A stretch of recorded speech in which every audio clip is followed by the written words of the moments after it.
Hello guys, so ito lumalaylay na tong baging ng patuloy natin.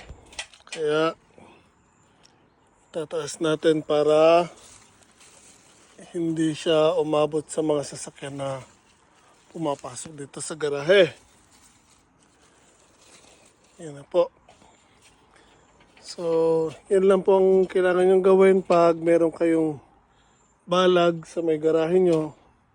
So make sure nyo lang yung mga kung ano mang gumagapang dyan ako. Yung sayote ko, patula, tupo. So kailangan laging chinecheck yan. Pag mayroong bumababa, kailangan nyo laging isabit sa taas. At ito ang mga magagandang problema na kakaharapin nyo. Yung mga ganyan, lumalay-layo. Ayan pa oh. Senyalis niyan, may pang-ulam na kayo.